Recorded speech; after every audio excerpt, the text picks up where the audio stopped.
2028 ఎన్నికల దృష్టితో చూస్తే ప్రస్తుతం తెలంగాణలో కాంగ్రెస్ కు అసలు ప్రత్యర్థి బీఆర్ఎస్ బీజేపీనా? ఇద్దరు ప్రత్యర్థులు కూడా సమర్థంగా ఎదుర్కొని చేయటం లేదు. కానీ అందరూ రాజకీయం చేస్తున్నారు. ఈరోజు ఎన్టీ రామారావు గారి ఫంక్షన్స్ చూడండి.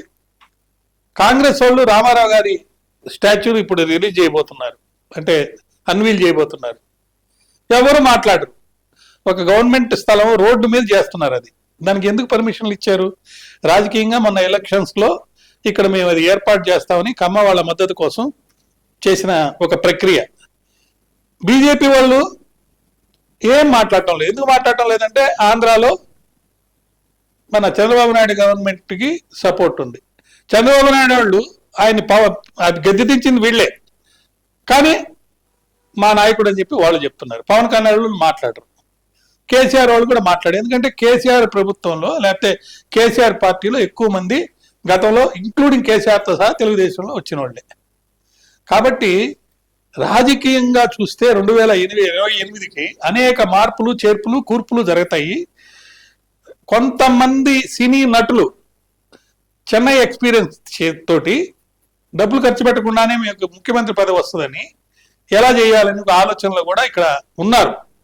ఎవరు ఏంటైతే ఇప్పుడు మనం స్పష్టంగా చెప్పలేం, కానీ వాళ్ళకి బ్యాకింగ్ మరలా ఆంధ్రా నుంచి ఉంది, బ్యాకింగ్ బెంగళూరు నుంచి కూడా ఉంది బ్యాకింగ్. కాబట్టి 2028 ఎన్నికలు వచ్చేదాకా ఎవరు నిజమైన ప్రత్యర్థి అంటే కేసీఆర్ సెకండ్ ప్లేస్లో ఉంటుందా, బీజేపీ సెకండ్ ప్లేస్లో ఉంటుందా అనేది మనం చెప్పలేం. కానీ చాలామంది డిస్కషన్స్లో మనం వినేది ఏంటంటే బీజేపీ వాళ్ళు పవర్లో రాకపోయినా కాంగ్రెస్ని రానియకుండా చేసి ఎంపీ సీట్లన్నీ వాళ్లే పొందేదానికి ప్రయత్నం చేస్తున్నట్టుగా కనిపిస్తుంది.